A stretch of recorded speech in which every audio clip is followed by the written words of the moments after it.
के सामने रागनी बड़ी ही मार्मिक, बड़ी धार्मिक कहानी होगी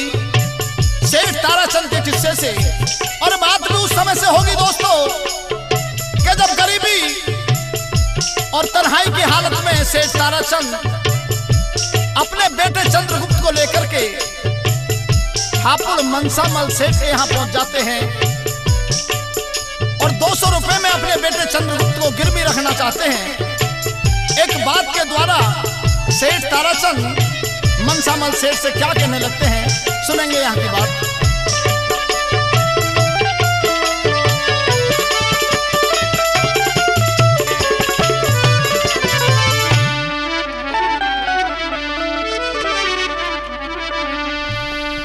आज बुरे वक्त में काम काढ़ दे यार मेरे हाँ भर के दे 200 रुपए आज मेरा बेटा गिरवी धर के दे 200 रुपए आज मेरा बेटा गिरवी धर के बुरे वक्त में काम काढ़ दे यार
कमाई का लगे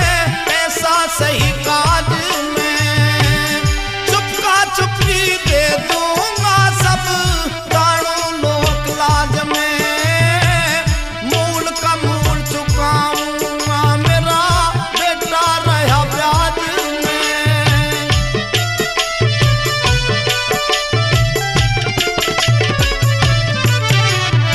अरे होते मैं इनकार करे तो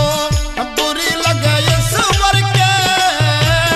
दे दे 200 रुपए आज मेरा बेटा गिरवी धरी के, दे दे 200 रुपए मने मेरा बेटा गिरवी धरी के।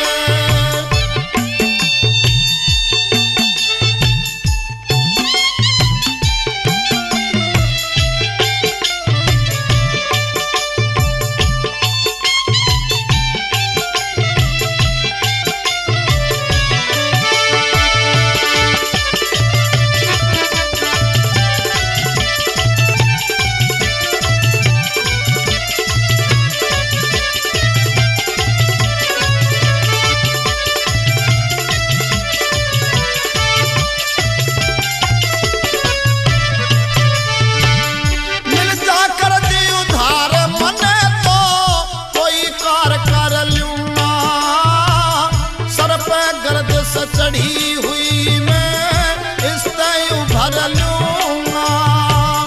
माझी बन के दिए सहारा दरिया ते तर लूंगा, को सुंदर गैरत का मारा वरना ते मर लूंगा।